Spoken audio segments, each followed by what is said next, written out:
মুসলিমদের কোনো আয়োজনে পুলিশের প্রয়োজন হয়, পুলিশটাও একটা রাজনৈতিকভাবে এনারা ইউজ করে।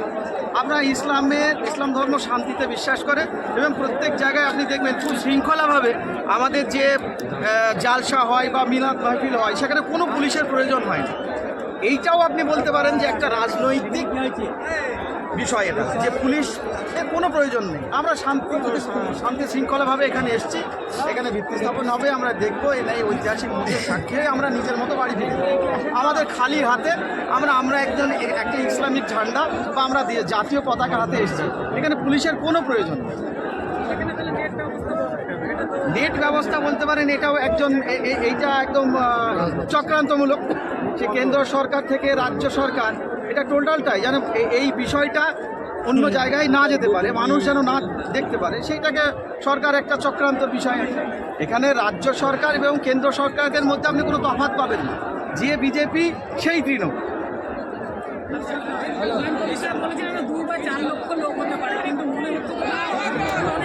এখানে দেখুন 10 কোটি লোক, এই যে 2 বা 4 এই সংখ্যা দিয়ে বিচার করা এখানে যাবেন।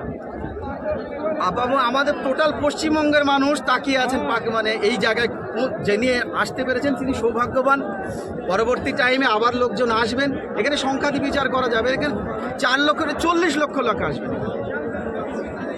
এবং আগামী দিনেও আমরা আসবেন।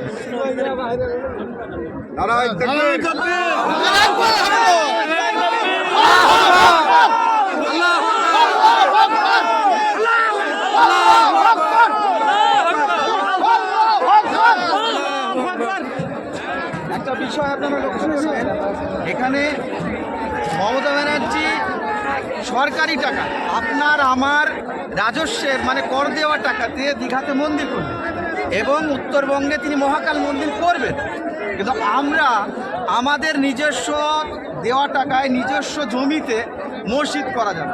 এখানে অনেকের প্রশ্ন আছে যে বাবরি নামটাই কেন দেওয়া হবে, এখানে প্রশ্নটাই ভুল। আমি মনে করি এই প্রশ্নটার কোনো ভিত্তি নেই। কেন বাবরি মসজিদ নাম দেওয়া যাবে না, কেন বাবরের নাম দেওয়া যাবে না?